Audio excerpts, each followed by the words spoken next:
গনগনিতে Gangani grand canyon ছাড়াও আরও বেশ কিছু দেখার মতন জায়গা রয়েছে। তার মধ্যে একটি হলো হাতি জলখাওয়া ফরেস্ট।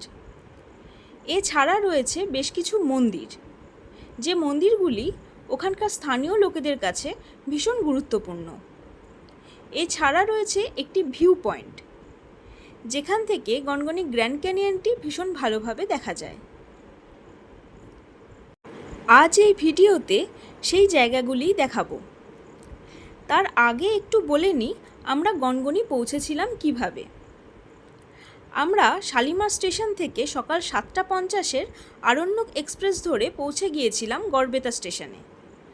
গড়বেতা স্টেশন থেকে একটি টোটো রিজার্ভ করে সোজা পৌঁছে গিয়েছিলাম গনগনি গ্র্যান্ড ক্যানিয়নে। এক্ষেত্রে যদি কেউ চান তাহলে সাঁতরাগাছি স্টেশন থেকেও আরণ্যক এক্সপ্রেস ধরতে পারেন। সেক্ষেত্রে হাওড়া থেকে যে কোনো লোকালে সাঁতরাগাছি স্টেশন এবং সাঁতরাগাছি স্টেশন থেকে আরণ্যক এক্সপ্রেস করে গড়বেতা স্টেশন। ফেরার সময়ও ঠিক একইভাবে একটি টোটো রিজার্ভ করে গনগনি গ্র্যান্ড ক্যানিয়ন থেকে পৌঁছে গিয়েছিলাম গড়বেতা স্টেশনে এবং গড়বেতা স্টেশন থেকে বিকেল 5:50 রূপসী বাংলা এক্সপ্রেস ধরে সোজা পৌঁছে গিয়েছিলাম হাওড়া স্টেশনে। এবার বলি গনগনি সাইট সিইংয়ের মধ্যে আমরা কি কি দেখেছিলাম।